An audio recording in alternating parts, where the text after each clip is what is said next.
ଆମେ ଆଜି ପହଞ୍ଚିଛୁ ଶ୍ରୀକାକୁଲମ ଜିଲ୍ଲାର ପୁରୁଣାପାଟଣା ମଣ୍ଡଳର ଚାଙ୍ଗୁଡ଼ି ଗାଁରେ ଥିବା ମା ପ୍ରତ୍ୟକ୍ଷ ଦେବୀ ବିନ୍ଧ୍ୟବାସିନୀ ମନ୍ଦିରରେ।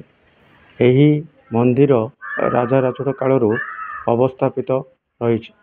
ମାଙ୍କର ମହିମା ଅତୁଳନୀୟ। ମାଙ୍କ ଦର୍ଶନ କରିବା ସକାଶେ ଦୂର ଦୂରାନ୍ତର ଭକ୍ତ ପହଞ୍ଚିଥାନ୍ତି। ଯାହା ମନାସିବେ ଭକ୍ତ ତାଙ୍କର ମନସ୍କାମନା ପୂରଣ ହୁଏ।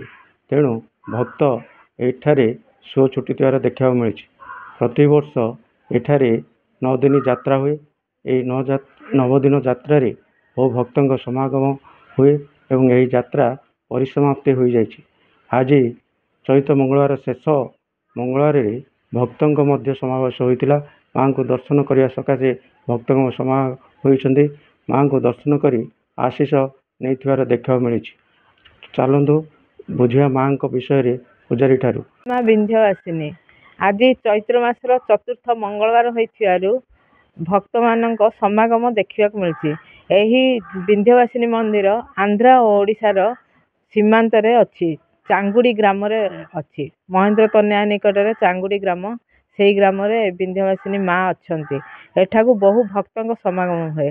ଚୈତ୍ର ମାସର ଶେଷ ମଙ୍ଗଳବାର ହୋଇଥିବାରୁ ଭକ୍ତମାନେ ମା ମାନେ ଚୁଡ଼ି, ସିନ୍ଦୁର, ନଡ଼ିଆ, କଦଳୀ ମାଙ୍କ ପାଇଁ ଆଣି ଶାଢ଼ୀ ପ୍ରଭୃତି ପୂଜା ସାମଗ୍ରୀ ଧରି ଆସି ମାଙ୍କ ପାଖରେ ପୂଜା ଅର୍ଚ୍ଚନା କରିକି ମଙ୍ଗଳ କାମନା କରିକି ପରିବାରର ଏଠାରେ ଯାଇଛନ୍ତି।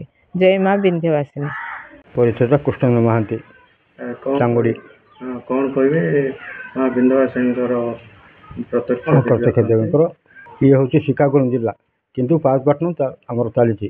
ଏଇଠି ଆମର ଚାଙ୍ଗୁଡ଼ି ଶାସନ, ଏଇଠି ବିନ୍ଧ୍ୟବାସିନୀ ମା ଅଛନ୍ତି।